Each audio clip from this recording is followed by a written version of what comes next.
విజయనగరం జిల్లాలో 75వ గణతంత్ర దినోత్సవ వేడుకలు ఘనంగా నిర్వహించారు. పోలీస్ పెరేడ్ గ్రౌండ్స్ లో ఈ కార్యక్రమానికి జిల్లా కలెక్టర్ నాగలక్ష్మి హాజరై జాతీయ పతాకాన్ని ఆవిష్కరించారు. అనంతరం సాయుధ దళాల గౌరవ వందనాన్ని స్వీకరించారు.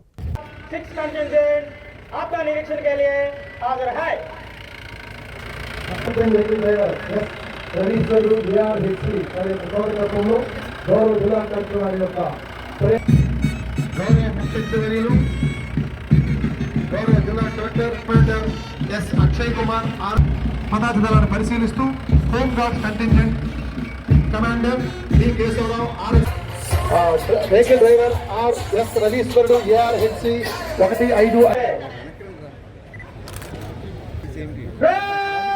పోలీస్ బలగాల ఉన్నత ధర్మము అని తెలియజేస్తూ వారి యొక్క అభివృద్ధిని జగనన్న ఆరోగ్య సురక్ష శిబిరాలు 08 అంబులెన్స్ వారి యొక్క అందరికీ నాణ్యమైన వైద్యాన్ని అందించే దిశగా తక్షణమే మీ ముందు ఉంటామంటూ వైఎస్ఆర్ తల్లి బిడ్డ ఎక్స్ప్రెస్ ఆరోగ్య మరియు కుటుంబ సంక్షేమ శాఖ ఆంధ్రప్రదేశ్ ప్రభుత్వం వైద్య ఆరోగ్య సేవలపై ప్రైమరీ పాఠశాలలు బాల్య వివాహాలు చట్టరీత్యా నేరం మన అంగన్వాడీ నాడు నేడు పథకం అనేక మాట సంసిద్ధత అనే కార్యక్రమాలతో రాష్ట్ర విపత్తు స్పందన మరియు అగ్నిమాపక సేవల శాఖ సార్ ముఖ్యంగా ఈ బృహత్తరమైనటువంటి ఇంటరాక్టివ్ ఫ్లాట్ ప్యానల్స్ ప్రవేశించి మొత్తం సాంకేతికతలు జ్ఞాన పథకాలను జిల్లా విద్యాశాఖ ముఖ్యంగా జగనన్న గోరుముద్ద పథకం ద్వారా చిన్నారులకు పౌష్టికాహారం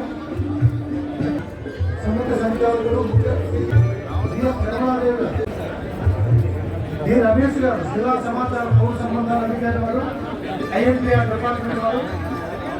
ఎన్నో మహానుభావుల త్యాగం వారి పోరాట ఫలితం మనకి స్వాతంత్రం లభించింది. డాక్టర్ బిఆర్ అంబేద్కర్ వంటి ఎందరో మేధావులు ప్రపంచంలోనే గొప్ప రాజ్యాంగాన్ని మనకి అందించారు. ప్రతి భారతీయుడు గర్వపడి ఈ గణతంత్ర దినోత్సవం సందర్భంగా నేటి జాతీయ నాయకులను స్మరించుకోవడం మన కర్తవ్యంగా భావిస్తూ వారికి నివాళులు అర్పిస్తున్నాను. మన రాజ్యాంగ రూపకర్తల ఆశయ సాధన కోసం బడుగు బలహీన వర్గాల అభ్యున్నతి అనేక అభివృద్ధి సంక్షేమ కార్యక్రమాలను కేంద్ర రాష్ట్ర ప్రభుత్వాలు అమలు చేస్తున్నాయి.